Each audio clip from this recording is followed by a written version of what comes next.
জিরানিয়াতে অত্যাধুনিক পার্ক তৈরি করার প্রক্রিয়া শুরু হয়েছে বলে রবিবার জানিয়েছেন পর্যটন মন্ত্রী সুশান্ত চৌধুরী।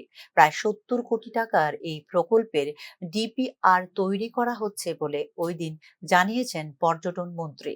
এছাড়া ছবি মুড়াতে 52 কোটি টাকা ব্যয়ে নতুন পরিকাঠামো তৈরির পাশাপাশি 59 সোনামুখীতে 70 কোটি টাকার নতুন পরিকাঠামো, ডুম্বুরি ইকো ট্যুরিজম, জম্পুয়ে 3 তারা বিশিষ্ট হোটেল এবং অ্যাডভেঞ্চার ট্যুরিজম এর কাজ আগামী 1.5 থেকে 2 বছরের মধ্যেই সম্পন্ন হবে বলে ওদিন জানিয়েছেন পর্যটন মন্ত্রী সুশান্ত চৌধুরী। কেন্দ্রীয় সরকারের স্বদেশ দর্শন স্কিম এবং এশিয়ান ডেভেলপমেন্ট ব্যাংকের সহায়তায় হচ্ছে এই পর্যটন উন্নয়নের কাজ বলেও জানিয়েছেন মন্ত্রী সুশান্ত চৌধুরী।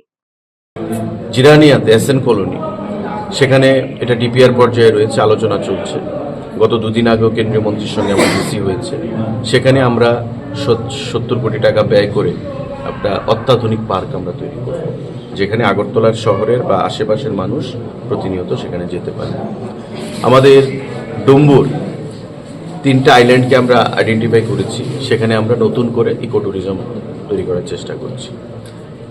জাম্পুই একমাত্র হিল স্টেশন ত্রিপুরা রাজ্যে, ইডেন লজ, সেটাকে ড্যামোলিশ করে আমরা 3 স্টার হোটেলের মতো আমরা তৈরি করব। এবং অ্যাডভেঞ্চার ট্যুরিজম যেমন বাঞ্জি জাম্পিং, আমাদের টয় ট্রেন, তারপরে আমাদের স্কাই ওয়াক, এই যে অ্যাডভেঞ্চার ট্যুরিজমগুলো, সেই অ্যাডভেঞ্চার ট্যুরিজমগুলো সেখানে অ্যাড করার আমরা বন্দোবস্ত করছি।